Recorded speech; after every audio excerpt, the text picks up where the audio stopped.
Hey everyone, my name is Justin. Welcome to Extension 18.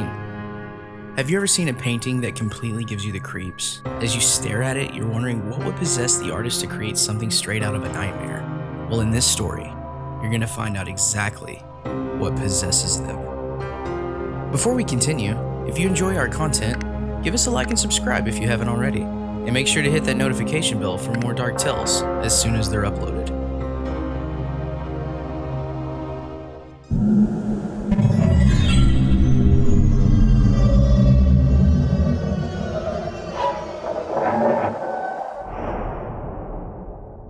Dark art. Susan and her husband Brian just moved to a new house in a new town where they could finally get a fresh start. Lately, the couple had been struggling to pay the bills in the big city for their small apartment. Susan knew that becoming an artist would be a struggle, but she had the talent and determination to show the world her point of view. Brian was always very supportive of Susan and her passion, just as she was supportive of his choice to work as a financial assistant for a non-profit organization. The house that they had found would have cost a small fortune every month in the city, but in this outlying town, the mortgage cost was next to nothing. Even with the added fare of transportation from work and back, all of their bills were still very sustainable. From the day that Susan first saw the house, she was in love with it. It was a cozy old two-story Victorian house, with light green siding that stood on its own a few miles off of the main road. She'd always wanted to live in a place like this. The character and charm of the dwelling was too much for her artistic mind to pass up. All that Brian could see was the extra work to make the house livable, while Susan saw the past formality and grandeur of the house. They were both very curious to why it was being sold for barely anything, so they asked the realtor. She just laughed and said it's been vacant since 1929, and the last person to live there was the person that built the place. His name was William Wyrick. The realtor also stated that William was actually a painter just like Susan. Susan was extremely delighted to hear that. After much debate, they ultimately bought the house a few days after that. The day they moved in was like a dream. Everything that they owned fit in the house perfectly. Susan was glowing with happiness as she placed furniture and decorations just in the right spot to make this place feel like their home. By the end of the day, Brian and Susan were both completely worn out. The first night was a little strange. Even though they were both tired, neither one could fall asleep. They laid awake for hours and talked about the plans they had for the house. As they started to doze off, Susan said that she felt a very weird feeling, like someone was watching them from the open doorway into their bedroom. Brian told her she was just feeling paranoid because it was a new house, but he closed the door anyway. She gave him a grateful kiss and went to sleep. Around 3 a.m., Susan woke with a start. She was breathing heavily and was covered in a cold sweat. She got up out of bed and walked to the room where all of her painting supplies were. She placed a new canvas on her easel and grabbed her brush. She began covering it with black paint, brushing strokes furiously with precision. Her hands went fast, not stopping to clean her brush when going to a new color. It was like her hands were moving before she even knew what she was painting. When Brian woke up at 7 a.m., he walked into her studio, and there she was. She had fallen asleep after finishing her painting. She was a mess, covered in all colors of acrylic. This was definitely unlike her. She had always been very careful and meticulous while applying color to a canvas. Her favorite nightgown had a massive black handprint on the front of it, like she had placed her hand in the paint, then touched her belly. After inspecting his wife, he looked at the painting that she had made.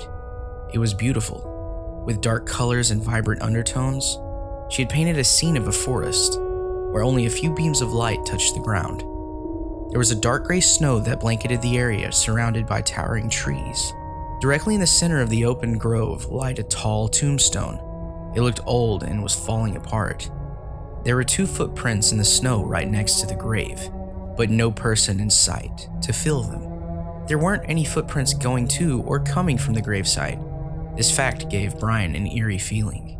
He glanced down to the bottom right-hand corner of the painting and noticed the letter W. Normally, that's where the artist would sign their initials, but what was strange was Susan didn't even have that letter in her full name at all.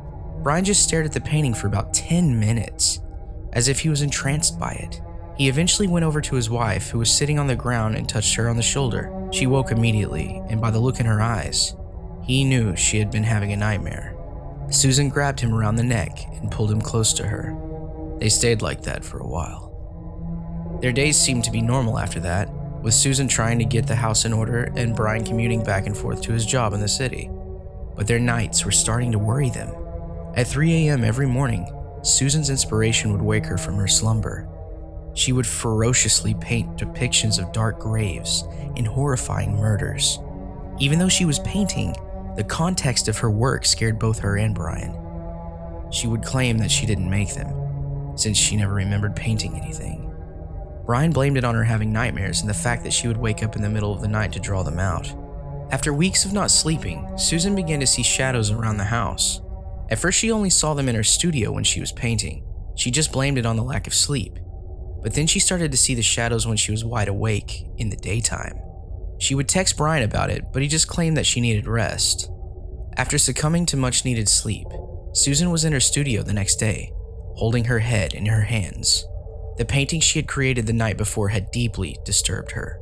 She was exhausted and had no energy. She thought that she was going crazy. Just then, she heard a noise, like someone had just entered the room. She looked up expecting her husband to be standing in the doorway, but it wasn't Brian. It was a large man. He was wearing dated clothes, looking like they were from the 1920s. He had pale skin and sunken-in eyes. The man was frowning as if he was in despair. His figure seemed almost translucent, with a light blue glow. Susan looked down at his feet and realized that he was hovering above the ground.